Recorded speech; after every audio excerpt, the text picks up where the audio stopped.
कराना पड़ेगा हमें, या तो आप 20 तारीख से पहले आ जाओ। अच्छा 20 तारीख से पहले तो हाँ। देखते हैं, अभी मैं आपको बताती हूँ ना। हाँ जी, हाँ जी। अच्छे से हो गया ना सारा काम? हाँ बिल्कुल अच्छे से हो गया। ठीक है, तो मैं ऐसे बोल रही थी ना, आप मुझे वीडियो भी भेज दो एक बार। ठीक है भेज दूँगा। भैया आपके आने पे होगा सारा काम। हाँ बाकी तो आप आ लोगे जब होगा ना। ये संस्कार हुआ है। अभी तो संस्कार हुआ है। अभी और कितना टाइम लगेगा? तो हम लोग भी क्या खाएंगे और नाइट चूल्हा जलाएंगे? पहले भी महाराज जब भी इतला दी थी अगर तेरे पापा की तबीयत खराब आ जाओ, बोले हम इतनी जल्दी आ नहीं सकते। रात को 3 बजे 4:30 बजे कर दिया था मेरा फोन आगे एक्सपायर हो लिए तेरे फादर। बोल फिर उन्होंने पता दाह संस्कार कर दो। फिर उन्होंने 5100 रुपये भेजे थे दाह संस्कार के, ये हमारे यहाँ जी ने वापस भी भेज दिए।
तो ये दोनों मियाँ बीबी सोनीपत में ही एक दूसरे आश्रम में आए थे। मेरे ख्याल 1.5-2 साल पहले आए होंगे ज़्यादा से ज़्यादा।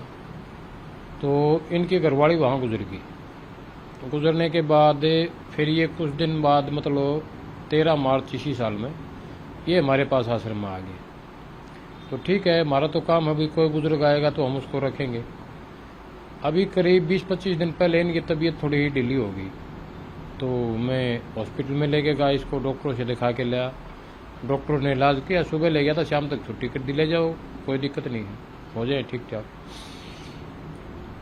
मैंने उस टाइम इनकी दोनों बेटियों के पास फ़ोन किया कि बेटा ऐसी ऐसी बात है, आप मतलब अगर मिलना चाहें या मतलब आना चाहें तो आ सकते हैं।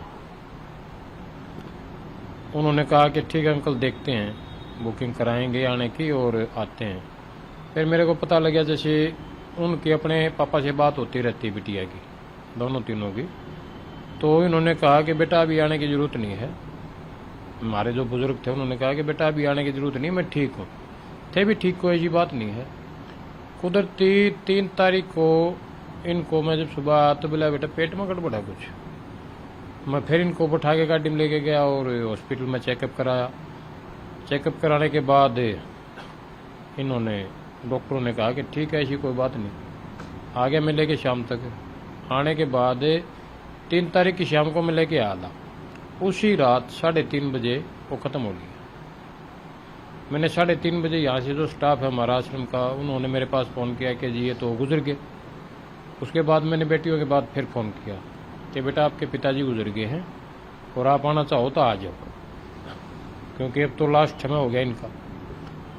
तो उन्होंने फिर बातचीत करके कहा कि अंकल हम आएंगे तो हमारा कम से कम 1.5 दिन लग जाएगा, तो आप इसका अंतिम संस्कार कर दो। उन्होंने मेरे पास 5100 रुपये भी भेज दिए कि ये अंतिम संस्कार में लगा दी। हाँ ठीक है। उसके अंतिम संस्कार को जब हम लेकर गए तो जो हमारे साथ शहर के समाज सेवी थे उन्होंने ही सारा सामान तैयार कर रखा था। मतलब 5100 रुपये मेरे पास नुकान शेफ रह गया।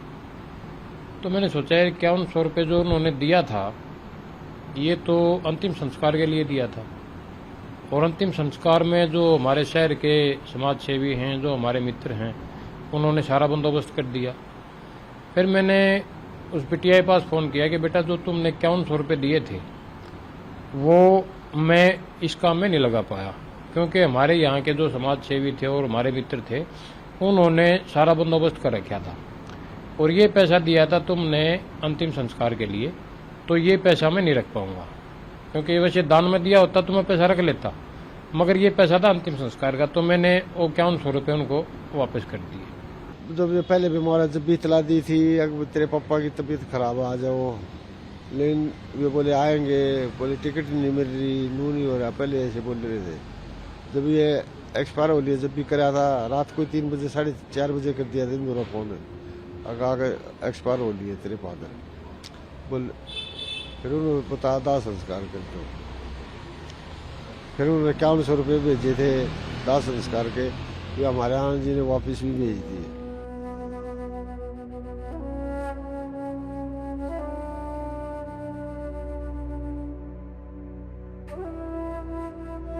स्वभाव बहुत अच्छा था, बहुत बढ़िया।